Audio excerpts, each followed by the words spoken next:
Gym true. করছিস?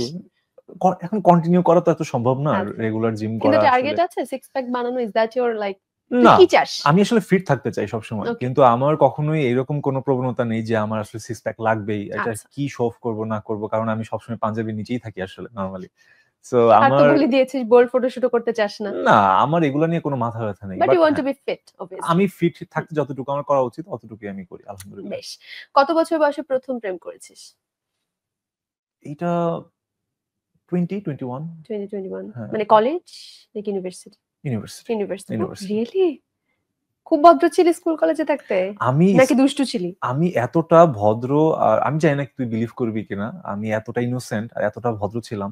Still now এখনো। আমার মনে হয় আরো বেশি হইছে এখন। খুব নুবেন। আচ্ছা যেটাই হোক, বাট হ্যাঁ, আসলে বললি না যে শিক্ষকের ছেলে। হুম, সো এলাকার মধ্যে ঐরকম একটা নামডাক কিন্তু সবারই থাকে। আচ্ছা। সো আমাদেরও কিন্তু রেসপন্সিবিলিটি যে বাবার সম্মানের স্বার্থে হুম, আর যাই হোক যে এগুলার মধ্যে যেন প্রেম না করা যাবে পড়ি। না। না, প্রেম এগুলা পিরিতিতে না। জড়ানো যাবে আর না। এত পরিমাণে পড়ার ব্যস্ততা ছিল ওই সময়। আচ্ছা, ফ্যামিলি আসলে টিচারের মানে ফ্যামিলিতে আসলে টিচার থাকলে যেটা হয় আরকি। বুঝতে পেরেছি। চান্সই নাই এইসব ব্যাপারে আরকি। টিচারের ছেলে হয় আসলে সুযোগটা ওরকম বেশি না, করতে না, না, এটা পারিসনি। এটা ঠিক ট্রু, আছে আমরা এটা ট্রু। মেনে নিলাম। সবারটা জানি না, বাট আমারটা এরকম ছিল আচ্ছা আরকি। অনেক ইনোসেন্ট ছিলি তুই, আমরা মেনে নিলাম। ঠিক বললাম আছে। না তুই বিশ্বাস করবি কিনা আমি সিউর না। আমি বিশ্বাস করেছি। ওকে দেন ইটস ফাইন। দেখ বিশ্বাস করলেও দোষ। হ্যাঁ, রেহান ইন্ট্রোভার্ট নাকি এক্সট্রোভার্ট? ইন্ট্রোভার্ট। আচ্ছা। ওকে। গার্লফ্রেন্ডের সঙ্গে কি শুধু ডেট সময় কাটানো নাকি সংসারী হওয়ার ভাবনা আছে? যে আমার সাথে থাকবে, আম গার্লফ্রেন্ড তো অবশ্যই এমন না যে ছেড়ে দিলাম বা হুম, এরকম শর্ট টাইমের জন্য। এটা তো হুম। লং টাইমের একটা প্রসেস। আচ্ছা। যদি সেটা হয় তাহলে তো অবশ্যই এটা ফিউচারিস্টিক মানে হবে। সংসারী হওয়ার একটা ভাবনা তোর এক্সাক্টলি। কাছে আছে। ঠিক সবসময় আছে। এটা দরকার। হ্যাঁ। Good, good. তোর কাছে কি মনে হয় মডেল হতে কোনটি বেশি প্রয়োজন? ব্যক্তিত্ব নাকি সুদর্শন হওয়া? ব্যক্তিত্ব, সুদর্শন, হাইট সবকিছুই দরকার হয়। হুম। কিন্তু ব্যক্তিত্বটা সবার আগে। মানে এই দুটোর মধ্যে ব্যক্তিত্বকে তুই প্রায়োরিটি জি, দিচ্ছিস। জি, জি। বেশ। আর ডেফিনিটলি আসলে মডেলের মধ্যে আসলে সমস্ত কিছু ক্যাটেগরি না বিলং করলে আসলে সে মডেল হতে পারবে না। হুম, আসলে সবাই তো একে অন্যের মডেল। হুম, হুম, তুই এক টাইপের মডেল, আমি এক হুম, টাইপের। হুম, মানে সবাই এটা হুম, ভ্যারি হুম। করে এটা। সবাই এটা একটা মানে ভিতর থেকে একটা ব্যাপার এটা।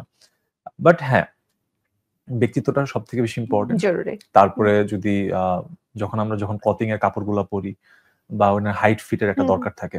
তো ওই সময় হয়তোবা হাইট মানে ফিট বা লুকটা এক্সপ্রেশন। প্রয়োজন, হ্যাঁ, তারপরেও ব্যক্তিত্বকে তো এগিয়ে হ্যাঁ, রাখছিস। ডেফিনিটলি সব আর মিলিয়ে আসলে একটা তোর মডেল। চোখে নিজেকে কি ঋত্বিক রোশনের মতো নিজেকে মনে হয়? মানুষ তো বলেছে এটা অনেক। আমি জানি না, এই জিনিসগুলো আমি কমেন্টে অনেক সময় পাই। হুম, আমার চোখেও পড়ে। হ্যাঁ। কিন্তু আমি না কখনো সেটা সেভাবে ফিলও করি না, বা এই ব্যাপারটা হ্যাঁ, শাহরুখ খান আমার মানে আমি অনেক বড় ফ্যান, হুম, বা ঋত্বিক রোশনের অনেক বড় ফ্যান। আমি ছোটকাল থেকে আমাদের সবারই তো এগুলা ফ্যান, ইয়া কমন ফ্যান এগুলা। দেখা হতো তাদের হুম, মুভি। তো সেই হিসাবে আমি অনেক বড় ভক্ত।